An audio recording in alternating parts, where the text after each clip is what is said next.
Question 27, dealing with some logic here. That's kind of fun. Fun fact about this stuff. One of the first YouTube videos I ever made was for a class I was teaching. It was just about truth tables. Definitely didn't even expect my students to watch it, let alone anybody else. And it ended up being some super popular video. It's got like 1 million views or something. It's not good at all. I don't know why people watch it, but it's true. If you go Googling truth tables, you'll probably come across that video.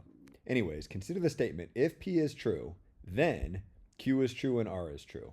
I know because of this comma, this is not ambiguous, but I'd kind of prefer there to be parentheses right here. I mean, really what this is saying is if P, then Q and R, right? Here's the if then symbol and here's the and symbol.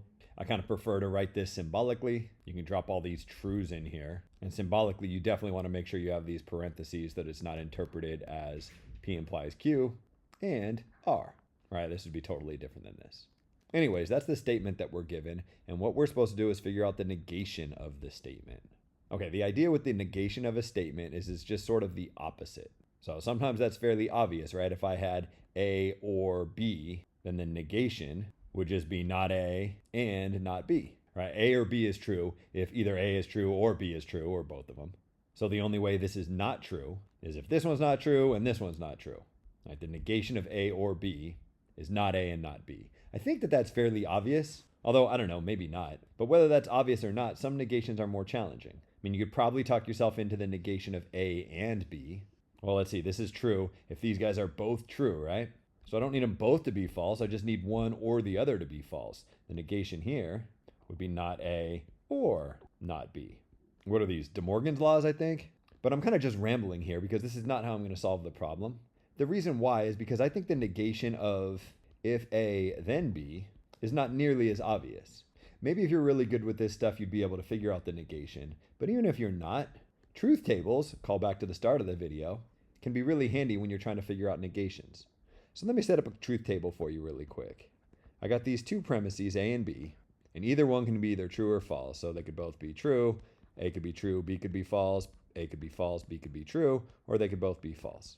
The statement if A then B, in other words, A implies B, is only going to be false if A is true and B is false. The way I explained this in that truth tables video is you can evaluate the validity of this statement by kind of playing a two-part game. If the first thing, A in this case, is false, you kind of get your true over here for free. You don't have to do a damn thing. It's really only the case where A is true that you even have to consider B. If A is true, then B better be true. All right, so A is true, B better be true for me to put a true here. If A is true and B is not true, then I get a false right here. If A is not true, I don't even have to look at B. I kind of get my true for free, loosely speaking. But if A is true, then I look at B and use the validity of B to evaluate this statement. So what would the negation of A implies B be equal to? I just want to negate what I see here. So since this is true, I want this to be false. Since this is false, I want this to be true. This is true, this should be false. This is true, this should be false. So how can I come up with something, maybe using ands and ors, that leads me to this conclusion? Well, note that this thing is only true under the scenario where A is true and B is false. So I want to write some statement over here that's only going to be true if A is true and B is false. So already you can see we're going to want an and in here, not an or. But I don't want A and B, because if I wrote A and B, that would only be true in this first case. What I want is A and not B. All right, think about if you were filling out a truth table for this thing. Maybe you'd first figure out not B. Sure, I'll squeeze this over here. Not B is just the opposite of what you see in B. So instead of writing a T, I'd write an F in this first column. Instead of writing an F, I'd write a T in this column. Instead of a T, I want an F. Instead of an F, I want a T.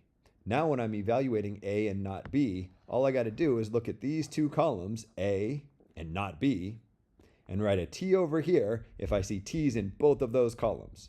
Well, that's only going to happen right here. In each of the other rows, I have at least one F. So there's an F up here, an F here, and an F here. What I've managed to do is write the negation of this A implies B thing. Note the column in blue is the exact opposite of the column in green.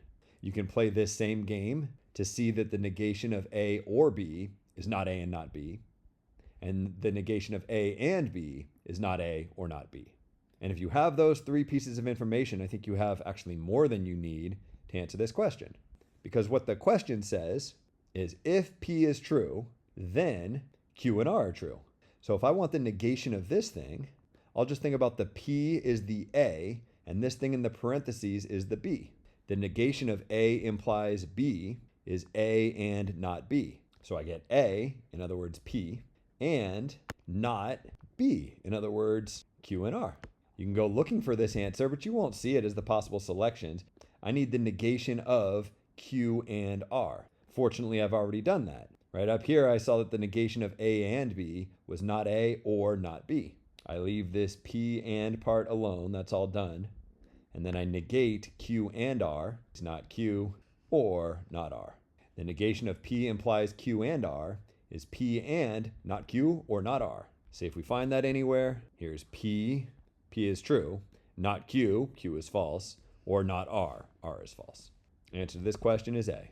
If you're still a little shaky on that or need more practice with the truth tables, what you could do, in fact, a way you could solve this problem from the start, is set up a 3-variable truth table, maybe PQR. So for 2 of these variables, I have the same options that I had up here, right? True, true, true, false, false, true, false, false. But now I have this third statement, P here, which itself could either be true or false. So I kind of have these 4 options when P is true.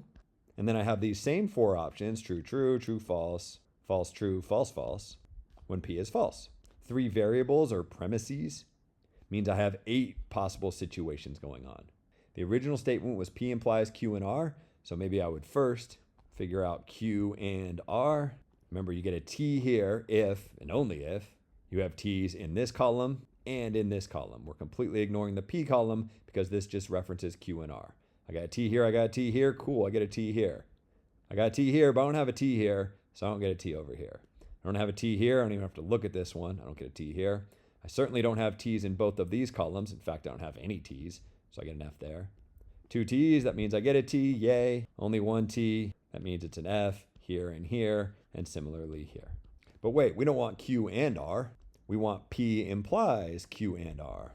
Okay, remember from up here, A implies B is almost always going to be true. The only time it's false is when you have a T in the A column and a F in the B column. The way you can think about it is, if there's an F in the A column, you get your T here for free. So coming down here, if I have an F in the P column, which I do in the bottom 4 rows, I get my T for free. That's kind of nice. True, true, true, true. But if I have a T in my P column, then I got to do some work. The work that I have to do is look at this Q and R column. So because I had a T right here, I got to come looking over here. In this case, I have a T over here, so I get my T. But in this second case, the T in the P column told me to look over here, and when I looked over here, I saw an F, so this evaluates to F. Same idea in the third one, same idea in the fourth one. Wait a minute, down here you had an F in this column and you wrote T over here. Right, I didn't even look at this column because I got my T for free, wherever that was, right here. What I'm saying is the original statement they gave us, P implies Q and R, can be represented by these 8 rows of our truth table. But we don't want P implies Q and R. We want the negation of this thing. We want something that's the exact opposite of this guy. So instead of being T in this first scenario, we want it to be F. Instead of being F in the second, third, and fourth, we want it to be T. Instead of being T in the bottom 4, we want it to be F. So how can I come up with something that evaluates to this? Well, it's a multiple choice test. So you could look at these different answers, or you could kind of try to talk your way into it. What jumps out at me is these 4 F's down at the bottom. Note that these bottom 4 rows corresponded with the only rows where P is F. So if P is F, this is automatically F. In other words, for this to be true, at a minimum, I need P to be true. I'm going to need some more stuff on top of that, but at a minimum, I need P to be true. So I got P and something else. What else do I have? Well, let's see. Maybe now I'm looking at these top 4 up here. I need something that's only false if the Q is true and the R is true. Another way to think about that is this thing over here is true if I see an F in at least one of these columns here. Now if I see a T in the first column and an F in at least one of these next 2 columns, then I get a T over here, and that's the only way I get a T over here. So how do I say an F in at least one of these 2 columns?